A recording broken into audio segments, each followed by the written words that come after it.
It all started as a joke. 5 of us, Alex, Mia, Ben, Rachel, and me, had heard about the death game from an old urban legend that circulated around our school. Supposedly, it was a game designed to test your will to survive, and the rumor was that only one player could leave the game alive, but none of us really believed it. It was just a story after all, or so we thought. It was a typical Friday night, and we were hanging out in an abandoned building on the edge of town, the perfect place for something spooky. Alex, always the thrill-seeker, dared us to play the game. He'd found an old, dusty board with strange symbols on it, hidden away in the school's basement. The rules were simple. 5 players, 1 winner. We all had to participate, and the game would end when there was only 1 player left. This is stupid, Alex. It's just a dumb game. But despite her protest, the curiosity got the better of us. One by one, we agreed to play. It wasn't like we had anything better to do.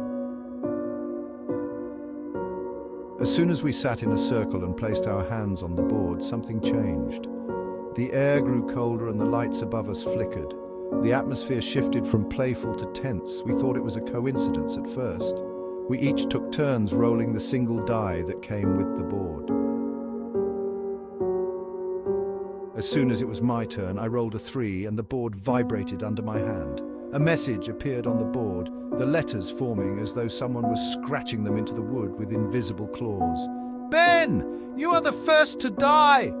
We all froze, staring at the board in disbelief. Ben chuckled nervously, but none of us laughed with him. The room grew impossibly quiet, and then, without warning, the door to the room slammed shut and a loud crash came from above. Before we could react, the ceiling light fell, smashing into Ben's head, killing him instantly. Panic set in. We tried to leave, but the doors wouldn't budge and the windows had been sealed shut. We were trapped. The game wasn't a joke, it was real. Alex, now pale and trembling, rolled the die next.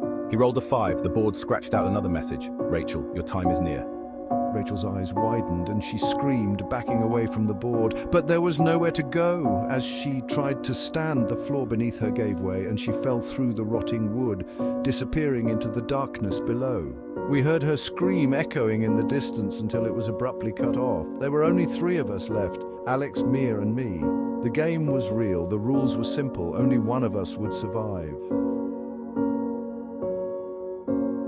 Maya rolled next. She hesitated but had no choice. She rolled a 2. This time the board remained still for a moment, and then slowly it carved out its final message. "Mia, your fear will end you."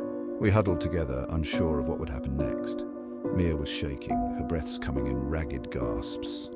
The room seemed to close in on her, the walls pressing closer. Her eyes darted wildly around, and then she started screaming, clawing at her throat. It was as if invisible hands were strangling her. I watched in horror as she collapsed, her lifeless body falling at our feet. Alex and I were the only ones left. We stared at each other, both realizing the truth. We were going to have to finish the game and only one of us would walk out alive.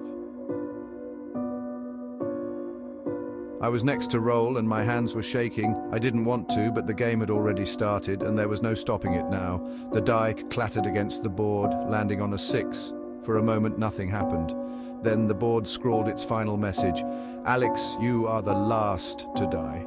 Alex's face twisted with rage, his fear replaced by fury. He lunged at me, shouting that he wouldn't let the game take him. But as he moved, the shadows in the room seemed to come alive. They wrapped around him, pulling him back. His screams filled the room as he was dragged into the darkness, his body disappearing into the void. I was the last one standing. The game was over. The door creaked open and the lights returned to normal. I staggered out of the building, dazed and covered in sweat. The police didn't believe my story when they found me wandering the streets alone. They never found the bodies, and no one ever spoke about the game again. But I knew the truth. The death game wasn't just a legend, it was real. And I had won. But the victory felt hollow. I could still hear their screams in my head, the faces of my friends haunting me every time I closed my eyes. And the worst part, the game was never truly over. I knew deep down that someday it would come for me too.